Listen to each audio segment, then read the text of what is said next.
మీరు 'ఖుషి' సినిమా అన్నది అసలు ఎలా జరిగింది అన్నదానికి ఒకసారి మీరు జ్ఞాపకం తెచ్చుకుంటే? ఎందుకంటే పవన్ కళ్యాణ్ గారికి అది చాలా బిగ్గెస్ట్ హిట్. యాక్చువల్లీ ఏంటంటే కళ్యాణ్ గారితోటి ముందు చెన్నైలో ఉన్నప్పుడు ఒకసారి కలిసాం సినిమా చేద్దామని. సరే నేను ఎప్పుడైనా చేసినప్పుడు చెప్తాను, నువ్వు ఎప్పుడు ఏం చేయలేదని అనుకున్నాం. ఆ తర్వాత స్నేహం కోసం డబ్బింగ్ అప్పుడు ఒకసారి కనిపించారు. కరుణాకరన్ తోటి తొలి ప్రేమ అయిపోయింది అప్పటికి. అప్పుడు చేద్దాం అని అనుకుంటే ఇట్లా కలవడం వల్ల చేస్తే 'ఖుషి' తమిళ్లో కథ ఫైనలైజ్ అవ్వగానే వచ్చి తీగ ముందే వచ్చి కళ్యాణ్ గారికి చెప్పాం.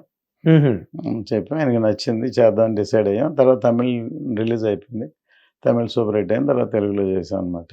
అదేలే. అంటే చిరంజీవి గారితో కూడా మీరు స్నేహం కోసం సినిమా చేశారు, కానీ చిరంజీవి గారితో కూడా మళ్ళీ ట్రావెల్ అవ్వలేదు మీరు. నేను ఎప్పుడు ఏంటంటే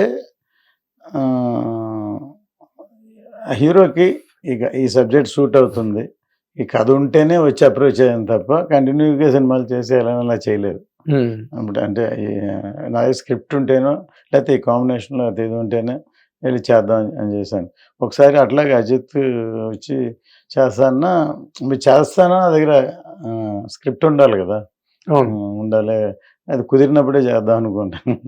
అది అంటే కమర్షియల్ గా కరెక్టేనండి. అది పెద్ద హీరో వచ్చి అడిగినప్పుడు ఏదో కథ తొందరగా వడ్డించి వండి ఏదో చేస్తారు కదా, మీరు ఎందుకు దానికి పూనుకోలేదు మరి?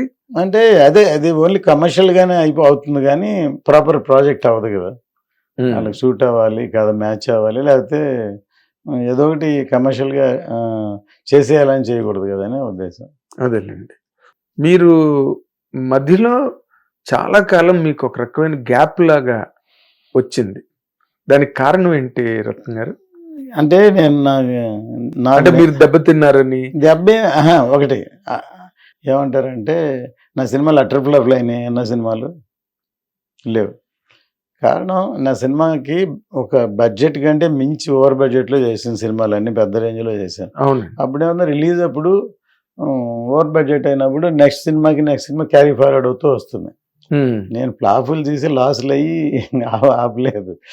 సో క్యారీ ఫార్వర్డ్ ఒక స్టేజ్కి వచ్చాక స్టాగ్నేట్. అందులో పెద్ద సినిమా బాయ్స్ ఒకటి, హిందీలో నాయక్ ఒకటి, తర్వాత బాయ్స్, నాయక్,